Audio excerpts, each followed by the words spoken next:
Jordan. Iain. Who took a peek down the rabbit hole, fell in, and 20 years later is still tumbling?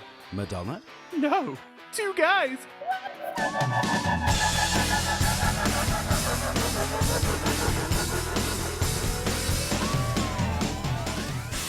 A lovely series of notes there. Fucking musical, wasn't Not bad for a drummer. it? Thanks. Couldn't tell you what key it was. That was the Locrian mode. Was it? I thought it was Phrygian, personally. Well, it was a hint of Dorian.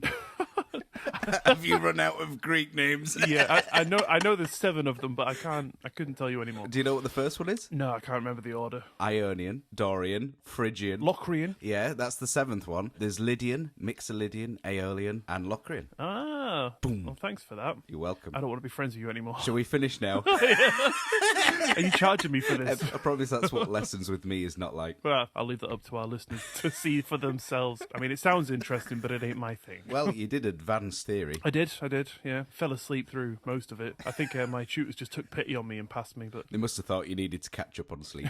I thought, he looks a bit dishevelled. Yeah, poor guy. He looks absolutely knackered. You just have a little kip. This chap's got no hope. Let's pass him. Go on. Give him a bone here. Yeah, they're like, this degree's not going to get him anywhere in life anyway, so let's just give him a pass.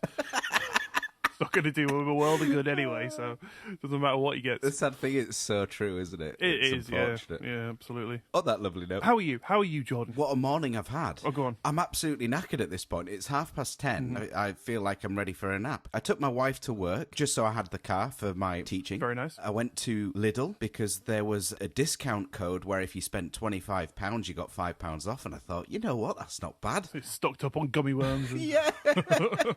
And toothpaste. Did the little food shop, got back home, I then cooked a lasagna. Fucking hell. That's just come out of the oven, and now I'm here. Are you going to eat a lasagna at 10:30 in the morning, or are you just going to save it for later? Because you do know it will be cold by the time you get to it, right? Oh, but see, here's the thing. You have to let it cool down. Well, not stone cold, I don't mean that, but you have to let it not be like flowing lava. It doesn't want to be like that. Well, I have some bad news that by the time you get to it at tea time, it will be stone cold. I am planning to eat this for lunch, you know. Oh, okay, right, fair enough. It should be perfect. Call that lasagna Steve Austin, because it's going to be stone cold. Oh, and the other thing as well, in my treacherous morning, straight after I dropped my wife off and I was on the way to Lidl, the main artery to get there was just completely backed up with cars. And I was thinking, what's going on? We were literally stood there for about 10 minutes in this massive, ever-growing queue. Was that maybe the problem, that people weren't actually in the cars, they were stood there? Yeah, maybe pedestrians in the road. Was it a protest? I think I've solved the problem then. Yeah, we don't really know what had happened, but I saw people in front of me turning round in the car and, going the other way. Always a bad sign. So eventually I did the same. As I was turning around, I'd seen that a bus was, I think, broken down in the lane that we needed to go in, and there was no other way around it. I eventually went another route, literally around the houses, and then got caught up in the traffic there because everyone was doing the same. So it was like this venture to Lidl that should have taken just 10 minutes ended up taking about 40 minutes. Good Lord. I'm just ready for a nap at this point. I'm ready for a nap too, to be fair. But how are you? I hear that you've also been doing some cooking this morning. I have. My wife gets up for work at like 5 in the morning, so she texts me this morning saying, "Do us a casserole, you bastard." So obviously in good submissive husband style, I cracked on and I made a casserole. So that is in the slow cook. In the slow cook. No, it's in the slow cooker. I am a slow cook. I am a terrible cook, right, as I think I've said before. But on the back of the packet, my wife was like, just follow the instructions. I've chopped everything for you. Just follow the instructions, put it in the slow cook. I was like, yes, wife, I shall do. But then I read the instructions, and on the back of the... It didn't say remove from packet. Yeah, I literally need step-by-step instructions. Yeah. But the very last instruction was, put in the slow cook, put it in the oven. I was like, what? And then my wife texts me saying like, oh yeah, how's your morning going? Hope it's going all right. Like, little quick catch-up. Mm-hmm. And I was like, I need your help. Please, what do I do? It says put it in the oven, but you said put it in the slow cook. And I was like, I don't know what to do. And she'd already gone back to work. So I was like stood in the kitchen flapping for about half an hour. Like, I don't know what to do. But I used my human brain for a minute. I thought, well, if it was going to be made for tea time, then it might go in the oven. But as this is going to be for tea tonight, and I was making it about 10 in the morning, I thought maybe it should go in the slow cook. Yes. And I figured it out. So check me out. I'd love to be a fly on the wall while that was happening. That'd just be brilliant. Just come round, mate. To be honest, if you did, it would be so helpful because I'd just be like, Jordan, help me. What do I do? But I know what you're like, and you'll withhold the information and just sit there watching me with a smile on your face. I'll just start quizzing you. Yeah. I've got my whiteboard. What is the capital of Jamaica? I don't know, Jordan. Just help me, please. And what is the next step? Wrong. There with your buzzer. Every time I hear it, it just grates my nerves. I'm like, I don't know, Jordan. This month, right, it's been horrible this February. Okay. There's just been so much stuff that's gone on. I've had food poisoning twice. Oh, yeah. And I later found out that one of those restaurants ended up being a 1-star hygiene rating. Yeah, but my wife knows about all that sort of stuff about cooking, and she's like, it could literally just be the fact that they don't keep their paperwork that well. I don't think it can mark you 4 marks off her paperwork. No, that is very true. But my wife was like, trying to be the optimist that she is, She was like, maybe they just didn't accidentally, date some stuff properly or whatever, and that's marked them down. But yeah, I got food poisoning from there, and I am never going back. It could only be worse by the fact that they would actually see a rat running across the countertop. A rat preparing the food. Yeah. It's a little ratatouille restaurant. Have you ever heard that saying, shitting through the eye of a needle? Oh, yeah. I one-upped it. I was shitting through the hole of a syringe. Through atoms. I was shitting into the 4th dimension. Was it both ends as well? No, I threw up in the morning because I woke up, right, and I was like, it's got to come out of one end, but I don't know which end it's going to come out of. And I'm sorry to be too graphic for anyone at home, but I was like, something's not right. But I did throw up, and I was like, right, maybe that'll sort me out. So I went to work. I did a 10-hour shift, and then as soon as I got to work, I was like, I'm going to die. I tried to get cover, but unfortunately it wasn't possible, and I just had to work through it. It's awful. I went home that night, and I just died on the sofa. On top of that, my son ran into our bedroom door and knocked it off its hinges. What? And it's already been repaired twice, but now it's coming through the plaster on the other side of the door frame. So wait it's kind a second. Whoa. Back up a minute. So he ran into the door and the door fell off its hinges? Yeah, well, he ran into it with such force. What? He was obviously like, kids being kids, they run around and the door was in his way, so he didn't stop to think like an adult would, I'll open this door. He just ran hands out into it, smacked it, and the bottom hinges just went bong, came off. That is hilarious. Oh, yeah. Yeah, fucking great, mate. Yeah. I love my house falling apart. Just I can only imagine your door's made of polystyrene or something. Balsa wood. Wow, let's just clarify here. Your son is 4 years old. Yep, and he's in 7 to 8 year old clothing, so he's not a small lad. He's skinny. He's as skinny as a rake, but he's tall and he's big. And he just ran into the door. Give it a few years and you won't be able to tell him off anymore. Yeah. They're like, I'm sorry. Son, go to your room. No, Dad. You go to your room. Yes, son. I'll knock you off your hinges, Dad. I've reinforced the hinges, Dad. You won't be getting out. Please, son, no. Yeah, so that happened. On top of that, I've had horrific toothache for the last 4 days. Oh, you told me about that, yeah. Make a long story short, I called 111. I was on the phone for about an hour, which is, understandable. They're busy. But when I got through to them, they were like... Right, can you go to another city on Sunday? I was like, no, I work all day Sundays. And they were like... well, we can't help you then. Just ring around and see if you can get in anywhere. Brilliant. I was like, okay. So I called up every dentist, and no one could get me in apart from one. And they were like... Yes, we have an appointment. I was like, thank the Lord. They were like... It'll be £150. I was like, I can't afford that. I'll wrap some wire around my tooth and slam the door. Maybe if I take one tooth out, give that to the tooth fairy, then hopefully I'll be able to pay your ridiculous prices to get myself out of extreme pain. Well, don't you just feel grateful that you're paying all these taxes for NHS? Absolutely. Yeah, it's brilliant.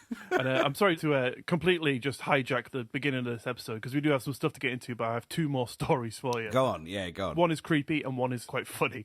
But, Sorry. dog attack! It's the postman. A few moments later. I'm back. By the way, I was just singing into my microphone for the last, minute. Amazing. Oh, So that'll give you something to listen to. I was thinking I might put drums to it. As long as it's not keyboard, please, no keyboard. Yeah, no more MIDI. Anyway, sorry for the disruption there. No worries at all. Spooky story. I was in my bedroom getting ready for work one evening. Oh, you're joking. That is scary. Yeah, horrible, innit? Terrifying. Right, thanks for listening, guys. Sorry, God. And my wife was bathing our eldest, the door breaker. So she came into our bedroom for like 2 seconds. And I was like, oh, for tea tomorrow, can we have blah, blah, blah? You know, just making a little bit of conversation real quick. And she was like, yeah, okay, fair enough. And then we heard, because our bathroom is from our bedrooms out 4 meters. So we heard our son get out the bath and run up and down the hallway. Right. And my wife was like, oh, he's out the bath. She opened the door and there was no one in the hallway. So she was like, that was strange. We both heard it. We both heard the running around. My wife went back into the bathroom and was like, did you just get out the bath? And he was like, no. Ooh. So we both distinctly heard footsteps, and that's where I caught that EVP as well. Yeah, that's a bit weird, isn't it? Very strange, yeah. So that was kind of cool. And this other thing that happened, my wife and I went for a meal with a couple of friends who were Chinese all-you-can-eat restaurant. It was better than a 1-star hygiene rating, wasn't it? It was, definitely, yeah. Oh, good. 2. Yeah, 1.5. This is the only Chinese restaurant that I will eat at now because it's never made me sick. Nice. So we went to the Chinese restaurant. My friend texted me and was like, oh, what's the name of the restaurant, by the way? Because it's in another town. She's like, what's it called? So I text her saying, it's called Stinky Lotus. And then I added a little slogan. It's like, for the freshest chicken, come to Stinky Lotus, right? And then she said when we got there that night, she's like, I read that name and I thought, that can't be real. But then apparently because I put the slogan after it, apparently that cemented it in her mind. And she was like, oh, it's got a slogan. It must be real. Right? And I was like, obviously it's not called Stinky Lotus. I just thought she'd go, ha ha, very funny. What's it actually called? But then about 15 minutes later, she texts me saying, like, I can't find it on Google. And I was like, are you serious? I was like, it's not actually called Stinky Lotus. It's called a Flying Dragon. Brilliant.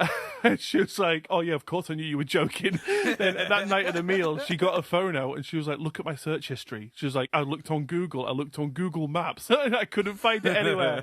And she thought it had just changed its name or something like that recently. But Amazing. I was like, no, it's not called Stinky Lotus. It's a long story short. You're no longer friends with them, are you? Yeah, they hate us now. I got a bit of chicken thrown at me and they stormed out of the restaurant. At first, when you said that name, I thought you said Stinky Logan. Stinky Logan? Like it was the chef.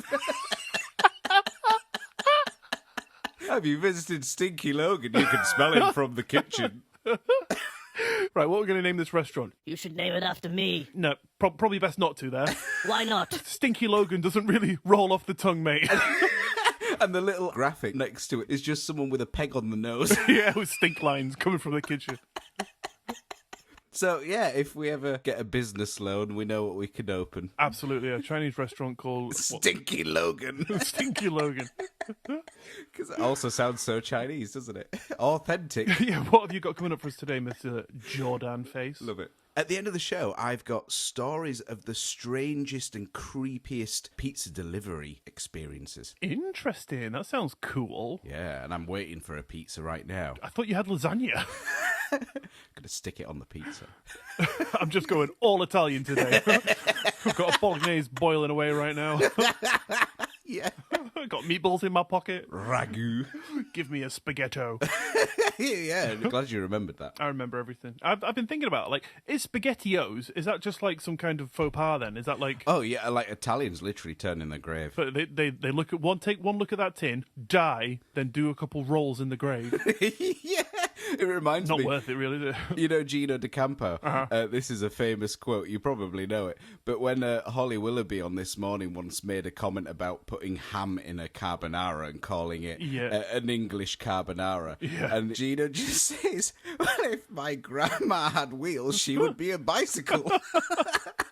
I've heard that. I don't understand what that means. Like... I think it just means that is so ridiculous that if my grandma had wheels, she'd be a bicycle. It's so ridiculous that you'd call that an English carbonara because you add ham. I think that's what it's implying. Okay, right, that's fair enough. But I mean, that's an extremity of the example. I mean, I can physically put ham in a carbonara. I cannot attach wheels to my gran, you know. You could some sort of Frankengran. Frankengran? Frankennan. Grankenstein. Yeah, Oh, good Lord. that's what Italians will be thinking when they hear about spaghettio. Okay, right, fair enough. But if I put wheels on the can. Yeah. Anyway. And what have you got coming up for us? That was my segment. I just wanted to get to the bottom of the SpaghettiO. Oh, okay, all right, fine. conundrum. Today, I am going to be going through a few selected stories of people, my kind of people, heroes to me really, who have fought and punched alien greys. Oh, I wasn't expecting that. Were you not? Did I not tell you what I was doing? I thought it was what you were going to do about when they were kicking them, not punching them. Oh no, it's, all sorts, all manner of Violence. yeah. Which I completely condone against grey aliens because they are scary and they are dickheads. Yes. Yes. So if you see one, beat it up, but make sure it is actually an alien grey first and not like a Halloween costume or something, because we don't want to be hurting people. All right? Just them grey f***ing whackers. But what if the greys are disguised as a human? Well, just be like, hey, what's the weather in Zeta Reticuli like this time of year? And they'll be like, I got you. Yep. Come here, you bastard. I imagine this is a Leslie Nielsen sketch right now or something. Sounds like it, doesn't it? Brilliant. Let me jump into this. Please do. So the other day, I stumbled across a video, which I will link in the description if anybody would like to have a little watch. It is by a gentleman named Preston Dennett, who is an American philosopher, writer, and cognitive scientist who began his investigation into UFOs and the paranormal in 1986. Okay. In this video, he is talking about some rare cases of when people have, like I have said, smacked the shit out of some alien greys. That's a documentary I'd love to watch. Well, there is a video. Like I say, I'll link it. It's not as interesting as I'm making out, but it's fairly good. As is common knowledge, greys like to use some kind of magic ball baggery to unkindly render their victims unable to move. Ball bags. As he says, they use phrases like "Don't be scared. And- We're your friends. and, Come snog my dad." to try and make you think that they're your friends, but obviously they are absolutely That's not. what all my friends say. Come snug my dad. That's the first thing I text you every morning, isn't it? It is, yeah. Sometimes it goes to my dad, though. Yeah. I just send it out as a mass text. There's lots of knocks on your mum and dad's house. My dad's like, What the hell's going on this morning? Oh, not again. While he's live on the radio. I come and take a seat. Aye, looking lips on these buggers, right? anyway. It's the only way to stop him swearing. Yeah. So some people have been able to either break free of their magic ball baggery or have just not had it work on them and have been able to use their freedom and all their Bruce Lee moves that they have been practicing in their bedroom since they first saw Fists of Fury back when they were sprightly young little knee biters. Or Chuck Norris. Or Chuck Norris, yeah. At your front door. At my front door, yeah. I'm not going down that route again. I'm still bruised. So yeah, I just want to jump into a few of these and let you know some of the ones that I found most interesting. Go for it. So the first case that he speaks of is in fact that of Travis Walton. Do you know anything about him, Jordan? Nope. Okay.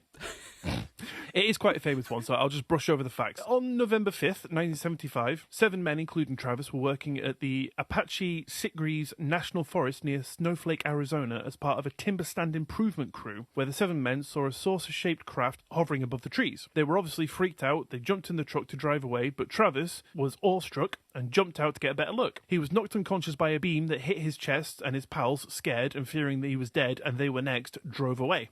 When Travis returned 5 days later, he had an incredible story of what happened aboard the craft, and while the full story is interesting and maybe a topic for another day, the part that we're interested today is what happened when he woke up to find himself surrounded by those grey little fuckers that we all know and hate. Did he Bruce Lee his way out? Kind of. What he says is, in his words, I struck out at the 2 on my right, hitting them with the back of my arms, knocking one into the other. My swing was more of a push than a blow.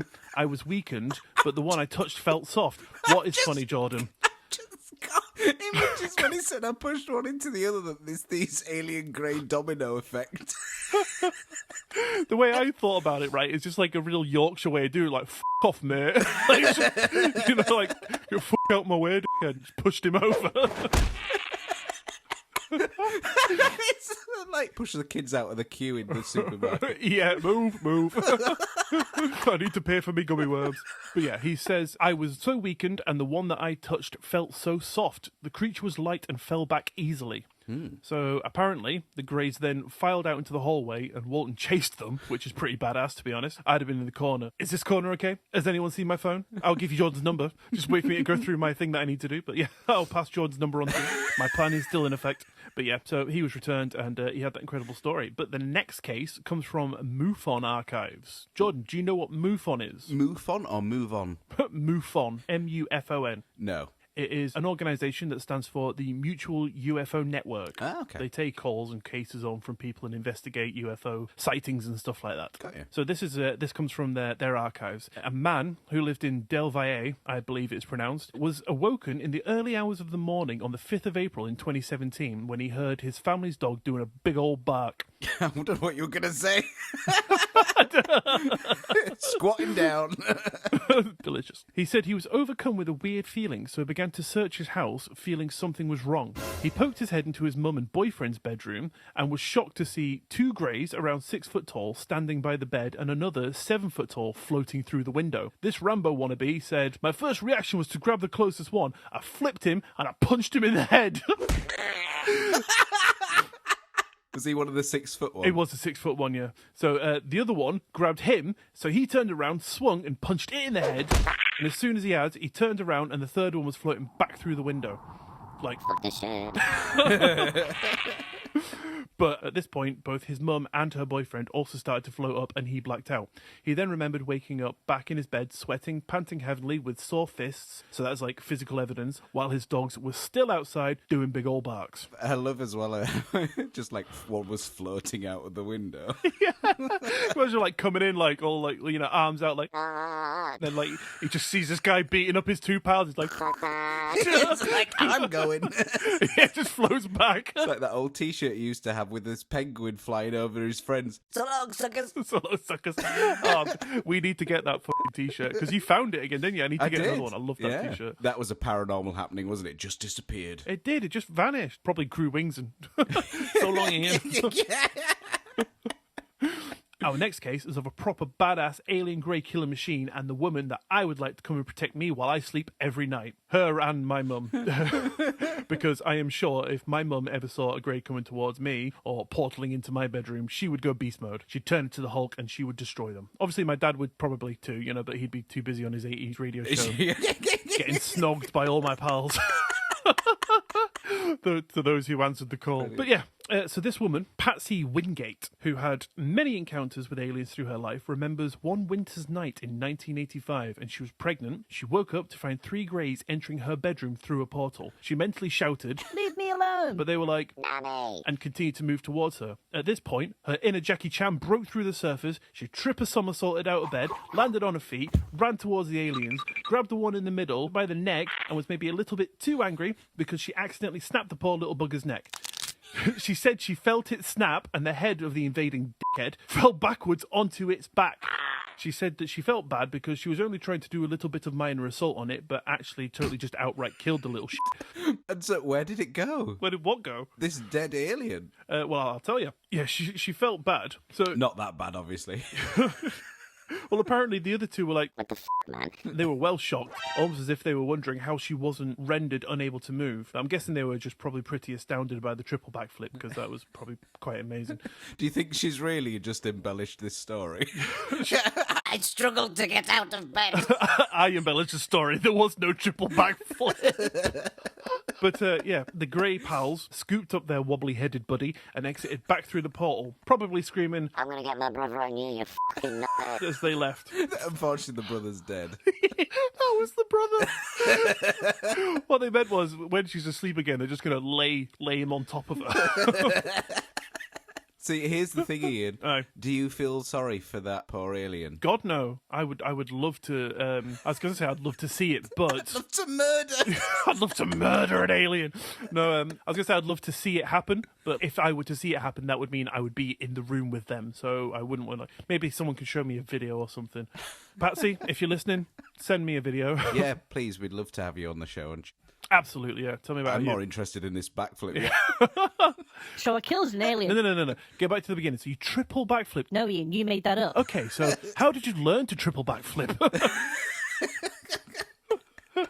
So the final one I'm going to go through, this is from a guy that lives in Cumbria in the UK. This guy was given the pseudonym of Gary and was apparently on holiday with his parents when he was young, and as they were driving home, they saw a UFO following them. Since that point, they frequently saw many more UFOs, and Gary apparently would see the grey inhabitants of the crafts in places like his bedroom, at his local Blockbuster, walking around his house, probably making a sandwich, stealing their lemonade, spitting in the milk. The list is endless. The other week when you said when you see a pigeon out of place, Yeah. and I was like, how do you see a pigeon out of place? Well, now I know. Now you know. Spitting in your milk. Oh, especially if it's really stringy. Oh, yeah, I am not drinking that milk. I'll just produce my own, it's fine. Yeah. Yeah, so he saw some greys and stuff, he saw aliens and he saw greys in his bedroom, that kind of thing. So he remembers often being paralysed, taking on board ships and having them perform their creepy experiments on him. But sometimes he was able to move, and on one particular occasion in 2016, it was the early hours of the morning and Gary had gone into his living room. He saw a grey chilling there, probably watching Babe Station, and he got well angry and grabbed it, wrapped his hands around its neck as the bugger telepathically said, Get off me, bro. I'm too busy with Babe Station, bro. yeah, this little grey sausage out. All the while windmilling his spindly grey little arms at Gary. I wonder what you're going to say about windmilling. That's not what I was expecting with the arms. Doing a little hands on the hips. Oh, God. With his Gary's got him by the neck. He's like, I know what will get him away from me. he's got one leg cocked up with his hands on his hips, doing this little windmill, shaking his little grey booty. So, yeah, he was windmilling his arms at Gary. Brilliant. Going, Get off me. but Gary was obviously like, no, you wanker. Can't continue. But one of the alien pals came up behind Gary and he lost consciousness. So this is the last part of the morning Gary remembered, but was happy to have made them feel the fear that he often was made to feel by them, which I suppose is a good thing. Yeah. But that's not the end of the line for our pal Gary, because later in December 2018, he was lying in bed and got the feeling that the Greys were coming from watching too much Babe Station. You went there. I did. I couldn't help myself. Neither could they. They pay for the subscription, so why not? Apparently, this is a common thing in abduction cases. They can. Yeah, it sounds like it. Yeah, the victim's like laying in bed, and like the air can get heavy, or there's like an electric feel, and they. Babe Station's on the telly. Yeah, base station's on full volume. And the alien grey just hula hooping. Yeah. The poor traumatized people listening to this who have experienced it, like, it's not how it happened. I know, yeah. It's not funny, pal. Not taking the mick out of trauma at all. But apparently, he felt them coming, and this time he was able to move, and he pulled a fast one on our grey antagonist. He waited for the alien to approach his bed and pull the blanket back, at which point Gary lunged at the grey little shit and smacked it square in the face. But this time, Gary reported that the grey's face changed, revealing rows of sharp teeth. Gary shit himself, naturally, stood up and reeled his arm back like he was about to punch the thing's lights out. Like, this time he really felt like he was fighting for his life, but everything went black, and when he woke up, he could remember what happened. But after the fact, he now realised that they had no power over him, they could not subdue him, and he vowed that the next time he encountered them, he was going to pulverise those grey little wackers. And that he tried. Chuck Norris style. Chuck Norris absolute style. So the next time he saw them, he was like, right, that's it, you fuckers. Come at me. You're going to feel my boot up your grey little buttholes. And they were like, as if they were angry with him, instantly made him black out. So he didn't really get too far. So he never got to show them who's boss, but he does continue to have experiences to this day. So maybe one day we will hear all about how the gentleman named Gary beat up a load of greys and took control of a ship. Brilliant. What an afternoon. I know, yeah, what a fucking day he's had. But while I was reading through all these and getting these compiled, I couldn't help but think to myself, these aliens are just some kind of selfless voyage, and us as humans only ever wake up at the wrong moment. Like, they've tried the front door, it doesn't work, they've tried to knock on your window, but you didn't wake up, and they're like... Shit, man, I'm gonna have to use the portal. And their alien pal's like... Kev, you know that's not how we do things. And Kev's like... Yeah, but I have to do this. So they portal in, they're like... Hiya, mate. Sorry to disturb you, but you left your wallet on the bus. And you just wake up and you see this alien, you miss the wallet he's holding, you just lash out like, I've heard about you alien guys. Snap the fucking neck. Yeah, it's just jump into like fucking kick-ass mode, and No. they're just like poor misunderstood greys, like just trying to do good deeds like all around the world, like, but they have no other option but to portal into your house. They're like, Oh, hey, buddy, I just wanted to let you know. like, oh my god, it's a fucking alien. And they're like, we stand up and they're like, No. and then, dush, dush, dead. They're just so misunderstood. I don't know why they haven't learned the lesson. Oh. Exactly, yeah. So now do you feel sorry for them? No. Stop portaling into houses, you bastards. But they're trying to return your wallet. I don't want my wallet if it's coming from them with their grey sticky hands. Too much Babe Station. They don't have sinks and soap on Zeta Reticuli. Yeah, you never know. They might have lovely scented things. Well, apparently they stink like shit, so I'm going to say no. Do they? Yeah. Like an actual turd. Like a 6-foot turd, yeah. Steamy fresh. The first guy you were talking about, that Travis, the first thing that came to my mind was the band Travis. Oh, yeah. And I guess you might have seen it, but anyone that hasn't seen it, please do check this out, because I think it's brilliant. They have a song called Side, and the music video. Have you seen it, Ian? I have not. Oh, you should watch it. It's great. It's like a compilation of UFO sightings that were recorded. Oh. And it's like a compilation of all those kind of things, and it's really cool, and how they've kind of put it together is amazing. Very interesting. Yeah, it just reminded me of that, and you should definitely check it out. Should we link that in the description of this episode as well? I think we should. It's well worth 3 minutes, and it's a good song as well. I've got such fond memories of that because I first saw it on holiday with my dad in Malta. Oh, yeah. And we went to an internet cafe, and on the TV in this internet cafe was that music video, and I didn't know what it was about. I was really interested in UFOs and things at that point. It became like a bit of an obsession, like trying to find what this song was and what the music video was. My memories just take me back to that moment, which is kind of sweet. I have a lot of similar moments when it comes to Babe Station models. And greys. Yeah, I wake up, I see a grey tugging one out in my living room. I'm like, oh, dude, who's that? Is that Cassandra? He's like, It's Natalie. and then I snap his little neck. I hope you let him finish first. It's just rude. I wouldn't have any breakfast if I didn't. Goes on toast, doesn't it? Oh. They come Nutella. Anyway, I just wanted to let people know that the limits that I have to go to put out these podcasts for my audience and the people that I love, because I was sat, right, watching this video, getting all these notes, and they showed a lot of pictures of alien greys, right? So I was sat downstairs at 1 a.m. in my creepy house, listening to noises. Travis Walton was abducted, and I'd hear a bang, and I'd like, pause, what the f*** is that? And like, I'd look back at my computer and there's a fucking picture of a grey looking at me. I'm like, oh my God. On one section, they were talking about something and they left this picture of this grey up for ages. I was like, just go away. Because they genuinely scared the shit out of me. So I appreciate the love.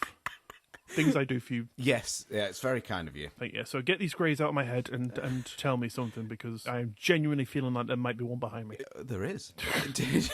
Poor bugger's just got your wallet. I'm not willing to take that chance. Okay, so creepy / weird / funny delivery stories. Yes, go on. I think a lot of these come from the USA. Okay. But alas, here we are. The first one, the delivery instructions said, To beat on the door like you're the cops, and then roar like a T-Rex to scare my kids. Naturally. I did this, but a small, extremely confused lady answered the door. Apparently, the husband had written those instructions for a prior delivery and had not realised that the delivery instructions copy over to the next one if not deleted. Oh my God. Can you imagine that? Beat on the door like you're the cops and then roar like a T-Rex. This little lady kind of answers like, What the I wonder if you did the fingers with it as well. You know, when you do the T-Rex and like you instinctively put your 2 fingers up like claws. I'm wondering if you did that. Fortunately, it went through the pizza box. Yeah. Dropped the pizza. So the little old lady didn't even get any pizza in the end. So anyway, that's not particularly creepy, just a bit odd. Very. Another one. Some dude ordered a pizza for him and a handful of his friends. Seemed like a normal Friday night party or something. Mm-hmm. By the time I arrived, police and ambulance were on the scene, and I was told to leave at the gate, and they refused to tell me anything about what was going on. The next day, I found out that the guy who ordered the pizza was murdered by one of his friends. Good Lord. Yeah, that took a turn, didn't it? Absolutely, yeah. See, it's things like that where you could think, if I'd have been there a little bit earlier, Yeah. what could have happened? I could have been involved in that somehow. Yeah. It's really weird. Here's another one. One night, I'm finishing up delivering, and I come across the last house. I walk up to the door, ring the bell, but nobody answers. Mind you, it's not late by any means. A few minutes pass, and I return to my car and call the pizzeria to see if they can reach the residence. After about 10 minutes have passed at this point, with no response from the folks who ordered, and just as my boss is telling me to leave, I look up. In the second-story window is a completely naked man just staring at me. Not one to shy away from weirdness. I wave. Not want to shy away from weirdness, I get naked as well. Yeah. I match his energy.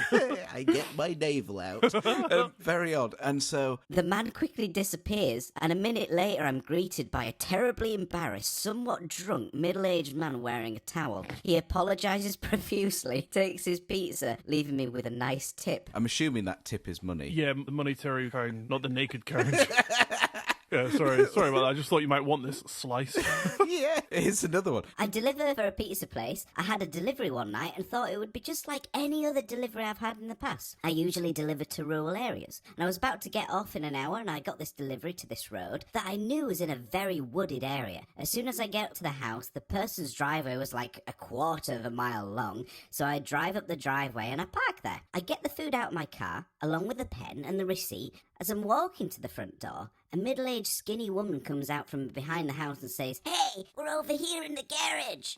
Now, that was the first red flag. I go to the lady's garage, but just as I stand outside the doorway, I look in the garage and there are two overweight old men sitting in recliner chairs in all camouflage clothing. I look at the walls and there are 5 flags hanging, 6 dead deer heads, and a Trump 2016 poster on the wall. Okay. I think the scariest part was when one of the men asked me to come inside the garage. I politely declined and informed them that we weren't allowed to go inside a customer's house or garage for policy reasons. Yes. He ignored me, and soon all 3 of them were asking me to go into their house. Again, I politely declined and gave them their pizza and told them the total. I think they ended up tipping me about $3, which isn't that bad really, but better than ending up like one of the deer.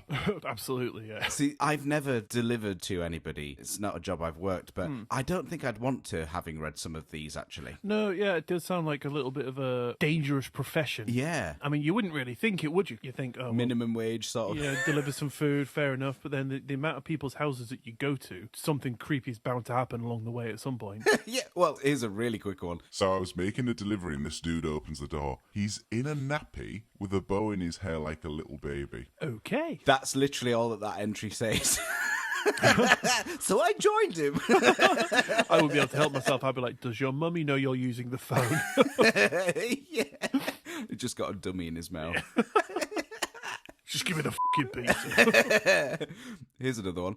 See, this one's just a bit odd. I delivered to this one lady. She seemed to be in her early 40s, had a sleeve of tattoos, was wearing a pink crop top and pink shorts, and of course her name was Tiffany. She was basically a teenager except in 40-year-old body. She had one of those obvious fake tans with wrinkled skin. You can just kind of imagine it, can't you, really? Yeah. I rang the doorbell and I could see her and her other friend had been having some wine. Girls' night in. I did the normal routine, but then she said something along the lines of, "You didn't splooge on my pizza, did you? I've seen that movie." Ha ha ha ha. no. And then she asked to see the pizza. So I opened it and showed it to her. I was starting to think that either she wanted me to splooge on a pizza or splooge on her. Just weird vibes.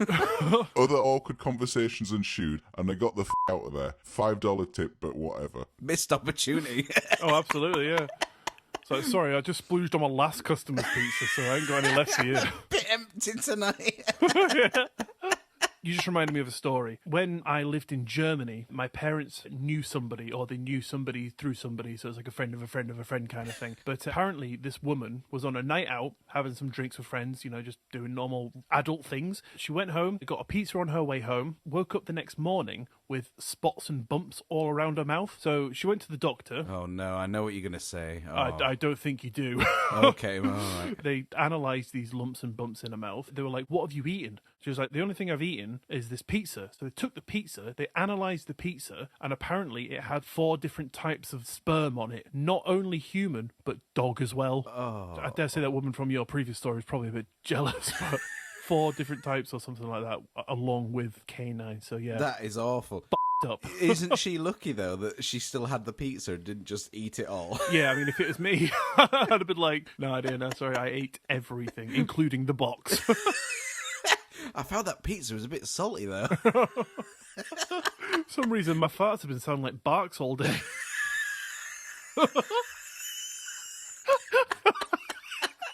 That is disgusting. Yeah, absolutely Couple more. I delivered to a survivalist type house once that was surrounded by a high wire fence covered in signs like Trespassers will be shot. Survivors will be shot again. and another one saying Warning, killer pit bull on premises. and Nothing in this house is worth dying for. If you weren't invited, don't knock. And the last one was apparently written over an image of someone pointing a gun in the direction of the reader. Okay.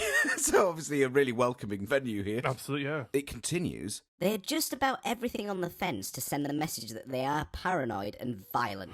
One thing they did not have, however, was a house number. Oh, God.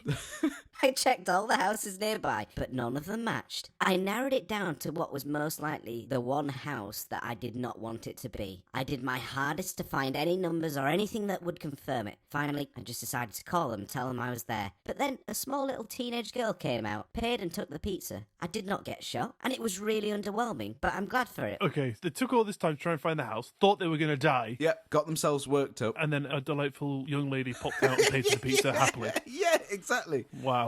Yeah, but I think it's true, slightly underwhelming. But again, this is going to show just how much these workers are going through for a minimum wage job Yeah. that they don't want to be doing, but they're doing it to get through, and they feel like their life's on the line. Had that been me, I would have just been like, I'm going to go back to the shop, and I would have waited for them to inevitably call, and then I've been like, well, look, mate, I was scared to death, so either wait outside and I'll cook your pizza again, or give me a proper phone number so I can call you when I get there. Well, that would be a solution. You fucking prick. Yeah, because you're going to say that to the guy with all these signs. Yeah, I'm also going to send my colleague so you don't shoot me. Yeah, because I clock off in 15 minutes. Brilliant. Last one. This is a bit of a weird one. I'm not sure what to make of this. Okay. Satnav led me to a local hospital. After getting directions from a lot of employees, I finally found the room. I'll admit now, I really should have paid more attention to the signs, but I was in such a rush I just didn't bother. Luckily, there was a nurse already in this lady's room. I was just about to walk in and drop off the food when the nurse starts shaking her head and rushes to me. No. You can't come in here. This is isolation. Oh, I'm sorry. She ordered a delivery. She went back in the room and asked the lady if she had indeed ordered delivery, and I heard the lady say yes. I overheard the nurse tell her. You should have told me. So the nurse comes back to grab the food, and she told me if I'd have walked back in that room, I would not have been let back out. So why is the nurse allowed back out? I don't know. See, that was the kind of weird thing. Was that implying that she would have been violently assaulted or something and she would not have come back out? Or does it mean that, right, that's it, doors shutting? Go in that room, I'll kick you in. Unfortunately, there weren't actually any real stories that I could find of sort of paranormal-esque things that I was hoping that I'd come across, but at least people are not sharing it. Well, we'll have to do a bit more deeper digging, because there's got to be some paranormal stories out there. There has to be, yeah. So, I mean, if anyone listening has had experiences, do let us know. Absolutely, yeah, that'd be great. That'd be amazing. Well, if you're happy for us to read it out, we will be more than happy to do so. I find staring at my sound curtain very boring. Trying to read my notes out the corner of my eye, staring at my pointy sound curtain. We've discussed this isolation shield. I am curtain man. Oh, just before we wrap up, Yeah. let me just relay a story that just makes me laugh. Go. This is about my dad. It's hilarious. Okay. There's a local carpet shop, and my dad went in, obviously looking for carpets. Luckily, that's where he went. And It's only the 10th shop he'd been in. went to the charity shop, the butcher's. Went to Sainsbury's, the fishery. He was like, just on a whim, do you sell carpets? Anyway, he found the place and he asked the guy, Where are your samples, please? and so the guy was like, Oh, just round the corner, just down there on the floor. Take what you need. my dad trotters round the corner. There's this massive book of samples. Yeah. And instead of, like most people would, taking the book, he rips the samples out of the book that he wants. And he just kind of waves them to him and says, I've got them. and the guy got really pissed off. And he got bad. He said, Get out, don't come back. I honestly thought you were going to say, like, you went into the other room and started pulling the carpet off the floor or something like that. that was probably the next thing that would have That's the happened. next story, yeah. That's what he did in the next carpet shop. Don't tear out the book. Off the floor then, yeah? No! He just gets his Stanley knife out. Sorry, I got some of the underflooring as well. Luckily, there are carpet shops so they can fix it themselves. And your dad gets what he wants. Everyone's happy. Yeah, except he's only got a small sample, though. Unless he takes out 3 meters square. Just rolls the whole thing up. But that is exactly what he's like. I'd love to hear what your dad's reaction is. Next time you're with him, show him this episode and record his reaction. I still want him to step foot in there now, because I'm not sure they'd remember. As soon as they do, they're like... It's just printed at the back of the desk if Yeah. you see this man. They've made him into a rug. Just his face on this rug. Bad.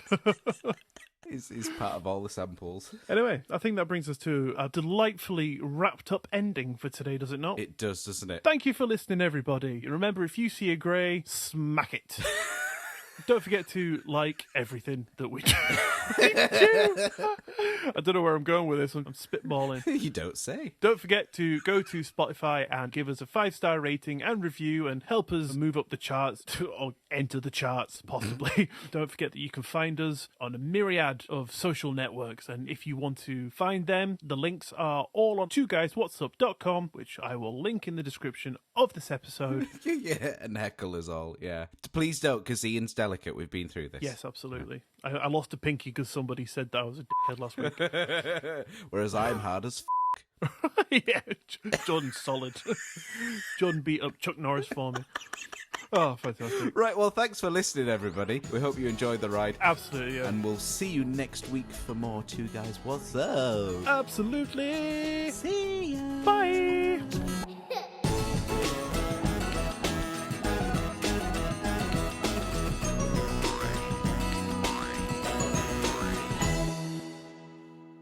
Sounded like the Sega intro. It was, wasn't it? See ya.